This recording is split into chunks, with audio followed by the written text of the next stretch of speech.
¿Qué tal? Buenas noches, soy Rodrigo Jiménez Solomon, bienvenidos a Ciudad 24.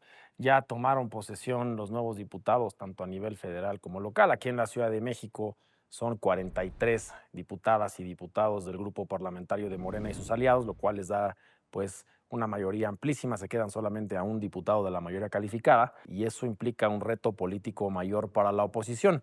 Quiero dar la bienvenida a mi invitado, analista político conocido, con mucha experiencia política, Siu Tenorio. Bienvenido, Siu. Gracias, Rodrigo, por la invitación. Un gusto estar esta noche aquí contigo. ¿Qué está pasando? Si va a existir la oposición en la Ciudad de México, la ola de Morena está gigantesca. Así es, digo, lo que estamos viendo a nivel federal, pues de alguna manera se está reflejando en la Ciudad de México, pero yo empezaré diciendo primero que la Ciudad de México refrendó su vocación de izquierda. A pesar de que, como bien decías, en el 21 se pierden varias alcaldías, se pierde un número importante de diputados para Morena, digamos, el partido en el gobierno. En este proceso electoral, la ciudad refrenda una vocación de izquierda que ha quedado de manifiesto desde el 97, digamos, desde que hay elecciones en la capital del país. Uno ve los resultados y fue un triunfo contundente de Clara Brugada. Este resultado se refleja también en el poder legislativo, como bien decías, lo cual los deja muy cerca de que la jefa de gobierno electa tenga mayoría calificada, cosa que nadie ha tenido. O sea, no lo tuvo Cuauhtémoc Cárdenas, no lo tuvo después López Obrador, que inclusive enfrentó un Congreso dividido en su primera legislatura, no lo tuvo Ebrard, no lo tuvo Mancera, no lo tuvo Claudia Sheinbaum. Entonces, la verdad es que va a empezar muy fuerte Clara Brugada con esta nueva conformación del Congreso, aunque me parece que la integración del Congreso no representa formalmente lo que pasa en la Ciudad de México. Hay partidos que tienen más diputados de los que deberían, hay partidos que están subrepresentados. Ya platicaremos un poquito de esto, pero así como de saque, la ciudad se refrenda como de izquierda y habrá que ver en qué se convierte esa nueva mayoría ahora con Clara Brugada al frente de la ciudad. A ver, es un hecho, faltan a veces en nuestro país siempre algunos pasos jurídicos, es un poco lento el proceso jurídico electoral, está por concluirse en algunos casos, pero ya es un hecho, una realidad que Morena tiene una mayoría absoluta en la Cámara de Diputados de la Ciudad de México. No había sucedido. Le da todas las herramientas a nuestra jefa de gobierno, que va a ser Clara Brugada, para poder dar los resultados y las promesas de campaña y enfrentar los grandes retos de la capital. Pero ¿es bueno esto? O sea, ¿es bueno para la ciudad que existe este escenario? Pues mira, veremos efectivamente cómo se comporta la nueva administración. Creo que tendrán todas las condiciones para cumplir lo que se comprometieron con el electorado y también el electorado tendrá que juzgar en unos años si cumplió o no cumplió la nueva administración. La oposición, como dices, está pues de alguna manera desdibujada. Tenemos a un PRI, por ejemplo, que va a tener dos integrantes en su bancada. Esto nunca había pasado en la historia del Partido Revolucionario Institucional. El PAN tendrá 15 diputados, el Partido Verde 10. Por eso te digo que hay como ciertas Sí, anomalías y el en el Partido Congreso. Verde, pues es que medio que no es el Partido Verde. O sea, si dices Partido Verde, PT, Morena, pues es que es la bancada unificada, ¿no? Claro, o sea, de hecho, si tú ves en la bancada del Partido Verde, hay más gente de Morena Claro. en el grupo parlamentario del Verde, pero bueno, hoy formalmente son 10 y eso es parte de lo que explica por qué hoy Jesús Sesma, que va a ser el coordinador, o es el coordinador del Partido Verde, además es presidente de la Junta de Coordinación Política del Congreso de la Ciudad. Claramente están jugando con esta integración de tres partidos en la coalición mayoritaria, pero el PAN, que digamos es la oposición formal, me parece que se equivoca, como también creo que pasó a nivel federal, en cómo firmó esta coalición con el PRI y con el PRD. Es decir, el PAN cede cierta fuerza o parte de su fuerza a estos partidos en el ánimo de construir una coalición y eso lo lleva a hoy tener 15 diputados, pero no hay que perder de vista que también tienen algunas alcaldías. Luis Mendoza gana en Benito Juárez, Mauricio Tabe se reelige en Miguel Hidalgo. Falta ver cómo se va a definir Alessandra Rojo de la Vega, si es que la Sala Superior le regresa la posibilidad de ser alcaldesa, porque ella fue propuesta de origen PRI, aunque pues, tendría más cercanía, al parecer, con Acción Nacional.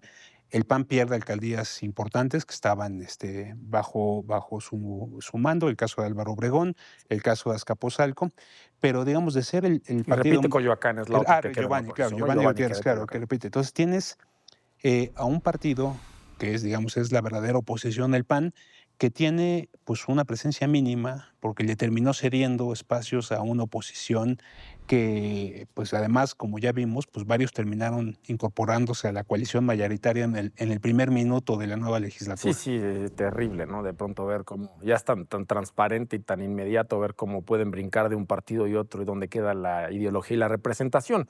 Pero también tú crees, Hugh, que esto es una consecuencia de la elección federal. Por supuesto que hoy podemos poner en tela de juicio si fue una buena decisión del PAN con el PRI y el PRD, cómo hicieron una coalición. Pero nadie se esperaba este resultado tan gigante, tan avasallador. O sea, a ver, al final no perdieron por 5, 10, por 30 puntos a nivel federal. Y en la Ciudad de México, donde incluso se llegó a manejar en muchos medios que había una probabilidad de que el PAN ganara la elección, fue gigante la diferencia. Por ahí también se puede medir y palpar un poco cómo pues, Claudia Sheinbaum jaló la elección. Sin duda, me parece que, digamos, no solamente, digamos, aportó la doctora, sino tú recordarás que en los últimos días del proceso electoral, la doctora cambia su agenda y se viene a hacer campaña en la Ciudad de México y hace una gira en los últimos días de campaña por las 16 alcaldías para fortalecer a la candidatura de Clara Brugada. Sabía que era importante que Morena refrendara el triunfo en la ciudad, y por eso te decía que lo interesante es que, digamos, se refrenda la vocación de izquierda y de derechos que ha tenido esta ciudad desde que hay elecciones. Ahora habrá que ver que Clara pues, cumpla con las expectativas de esa votación que fue abrumadora. El PAN me parece que a pesar de que tiene estos bastiones, ¿no? Benito Juárez, Miguel Hidalgo, Coyoacán, parece un poco noqueado todavía con el resultado. No está claro qué va a hacer Santiago Taboada, que digamos se convirtió en un referente interesante. Es un personaje joven con experiencia, ha Sí, sido hizo una buena diputado campaña, ¿no? local, diputado federal, creo que hizo una campaña bastante interesante, pero no está claro qué va a hacer. Como que está Entonces, colgando el futuro político del PAN de la Ciudad de México en la sucesión del PAN nacional, ¿no? claro, pero del otro lado ya hay cambio en la dirigencia local del PAN. Andrés Ataide deja la presidencia del partido para coordinar el grupo parlamentario. Llega una nueva presidenta, Patricia Báez, que también pues, tiene ya su propia trayectoria, pero no está claro dónde está Santiago Taboada, que debería ser en este momento una voz importante de cara a coordinar esta pequeña o minimizada oposición Sí, parece que en este knockout todavía no se levantan. Contaron los 10 segundos y hay que llegar a 200 porque no se levantan. Y es justo lo que quiero tratar en este programa. ¿Cuál es el futuro de la oposición? Porque si volteamos a ver el mundo, se está yendo a extremos. De pronto, cuando hay un gobierno de izquierda, los candidatos son de extrema derecha y viceversa. Digo, vemos el caso de Francia, en específico en París, la comunidad gay votó por la extrema derecha en su mayoría. Eso es un mensaje, hasta parece un poco ilógico, pero es una posibilidad que la oposición se repiense, que haya una fundación nueva de la oposición en México tirándose a la extrema derecha. Creo que lo dijiste muy bien. O sea, el futuro del PAN en la ciudad depende mucho de lo que pase en la renovación de su dirigencia nacional. A todos nos sorprendió la elección de las coordinadoras parlamentarias del PAN en San Lázaro y en el Senado. Son liderazgos nuevos. Hay poco que decir en este momento sobre las nuevas coordinadoras porque no son personajes conocidos, a pesar de que estaba ahí un Ricardo Anaya, un Marco Cortés, pues no terminan ellos tomando esta coordinación. Se espera que sean coordinadoras, digamos, temporales en lo que llega la nueva presidencia y designa a los coordinadores que van a estar a lo largo de la legislatura. Habrá que ver qué pasa con el PAN ya con digamos, un paraguas nacional un poquito más consolidado. El PRI me parece que pues, tiene ya poco que hacer en la ciudad, se queda muy reducido y con personajes que no representan al prismo de la ciudad, ¿no? O sea, digamos, los diputados del Claro. PRI no son del grupo que domina el Pero PRI en la ¿hace entidad. cuánto ha sucedido eso? Acuérdate si pensamos 25 años atrás, cómo los candidatos del PRI a la Ciudad de México eran exportados de otras Claro. entidades. El PRI de la Ciudad de México siempre se ha sentido abandonado, desdeñado. Después del triunfo Y, de y Cuauhtémoc ahí, Cárdenas, pues, ahí fue cuando empezó a desaparecer. y ahí está el resultado, tener dos diputados por primera vez en su historia, el PRI en la capital del país. E interesante, por otro lado, lo que pasó con Movimiento Ciudadano. Desde que eran Convergencia y luego Movimiento Ciudadano, nunca habían tenido más de un diputado. Y en esta ocasión, por primera vez, tienen 3 diputados. Digo, no es que puedan cambiar la realidad de la ciudad con 3 diputados. Bueno, pues un crecimiento del 300%. Claro, pero te muestra que apostar por una identidad propia, Claro. por una agenda progresista, por una agenda liberal, por una agenda, digamos, con temas nuevos como derechos de los jóvenes, derecho a la vivienda, derechos, digamos, ahora que tienen que ver con cosas tecnológicas, pues paga, ¿no? Y probablemente una agenda de mediano o largo plazo es lo que tenga que o pueda mover las cosas en la Ciudad de México, Claro. una agenda que no han, digamos, tomado los otros partidos.